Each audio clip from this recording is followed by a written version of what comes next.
What's going on, everyone? I wanted to try and clear up why the people are saying the Fed's credibility is at risk, why the Federal Reserve has such a hard time with validation. So the reason why is the Fed, what they do is they set the prices of how much the money costs.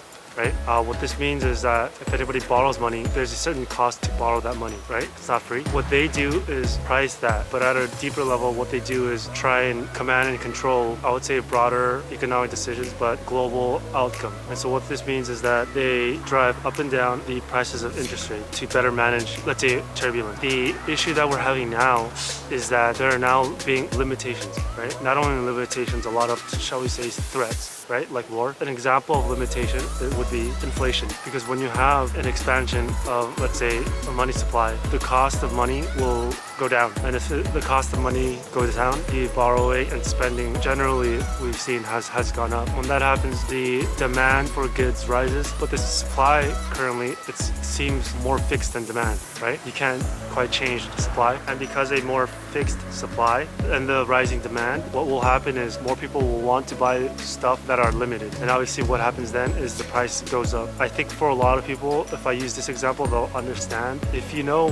what Supreme is, it's basically a clothing brand that what they do is manage and control limited inventories, making some of their products more expensive than you would usually think. And so basically, if you have less stuff and more people want it, then that's basically what starts the inflation. And that inflation is overall a structural, I would say, limitation. An example of, let's say, a threat, financial war, would be, let's say, closing down the manufacturing that actually makes the goods. China, where they say they're closing down cities for a policy regarding the virus, but the thing is, as a result, at the same time, what happens with the manufacturing is that they have to close down, driving up future prices. But every time they close down, it's not quite a spigot to just open up. Every time they do that, the manufacturers have to recalibrate, reassess the situation for them. And so what may end up happening is that in order to mitigate the risk of the zero policy that China has, they would have to figure out different ways to maybe protect the product exports, right? So that they could take as minimal losses. Thereby, as a result,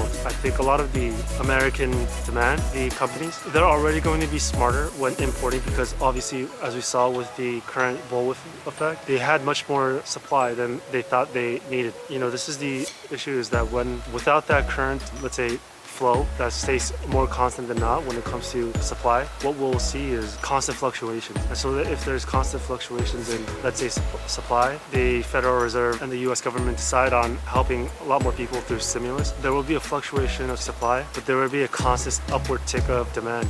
That would then bring in fluctuations or a constant steady inflation.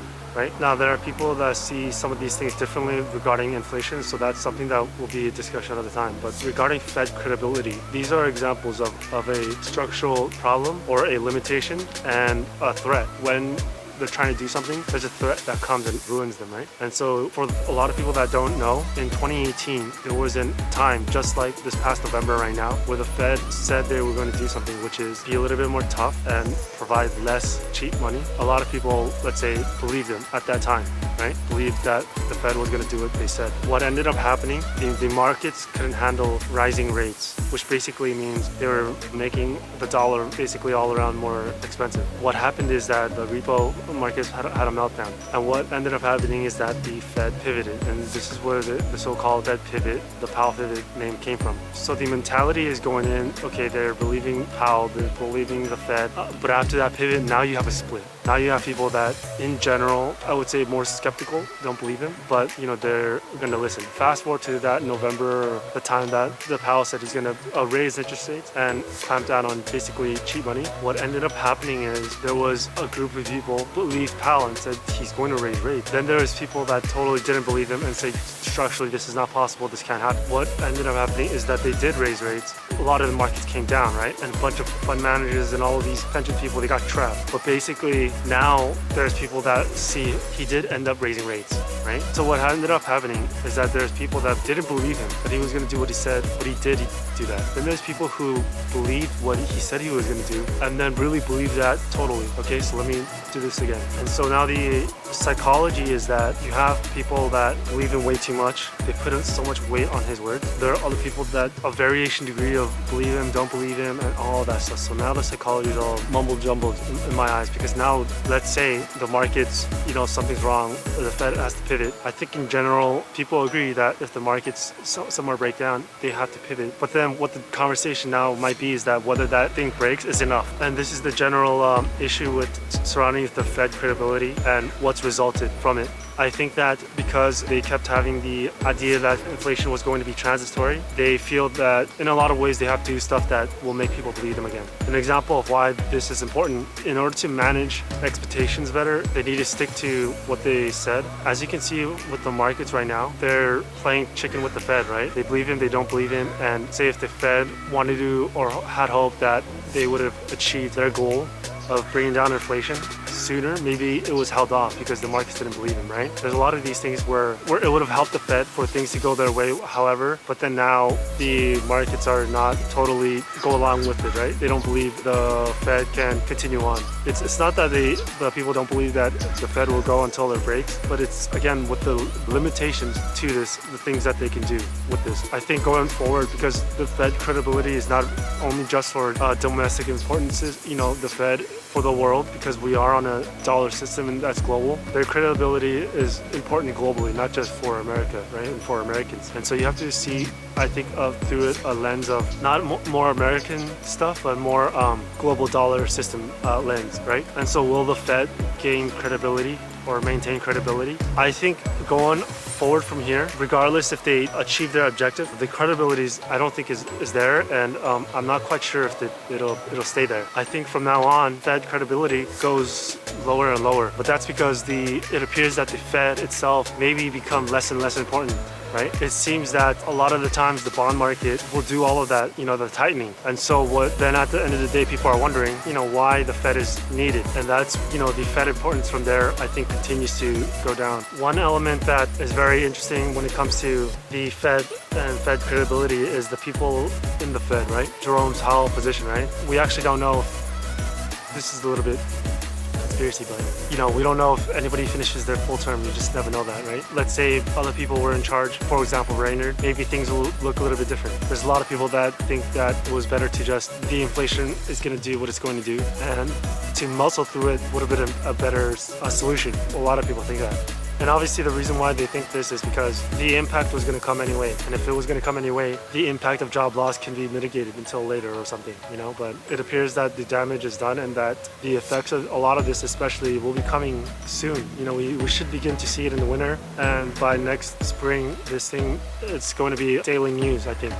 So we'll see how this unfolds. And I don't think, with the Fed, a lot of it is going to have to do with just the fact how the system is set up and how the system is going downwards. It's not, I see a lot of criticism towards Powell, which is totally understandable, but I think overall in general this shows that the time we're in, with the time we're in, how the system can't go on. In general, there's Fed credibility, especially for Americans, whether they trust in broader institutions, right? It's not just the Fed. In my eyes, we'll see it go downward. Not just Fed credibility, but central banks in general. Right now, it's just the Fed, American institution, let's say. But the system itself and the central bank credibility, right? I think they're going to have issues, right? As this goes on more and more. When you look at the ECB, I think that the ECB's credibility is way more. I think ECB is hanging by a thread, to be honest. People do bring up whether the EU will stay EU or will they begin to decide that going their separate ways is better. Let's say like the Brexit. Let's wait and see to find out more. But when I look at the ECB, the credibility to me it's no good, right? And I think central banks in general begin to lose that credibility as we go forward in this period in history. And so from here on, what do I think, or how would I navigate through this? I would use exactly what Zoltan Pozsar was saying when it comes to words value of central bankers and to politicians, right? And so, for example, rather than waiting and listening to what a lot of the things that Jerome Powell is saying, other than what they're going to do with rate hikes and whatnot, or when a Fed member goes off and wants to give his opinion, what are the politicians are thinking, let's say regarding war and stuff, right? That stuff will affect more in my eyes, right? It'll have more of a ripple effect. It will have an effect on their decision. I think a lot of these, whatever Jerome Powell and the Fed wants to do, they have heavy effect from the war.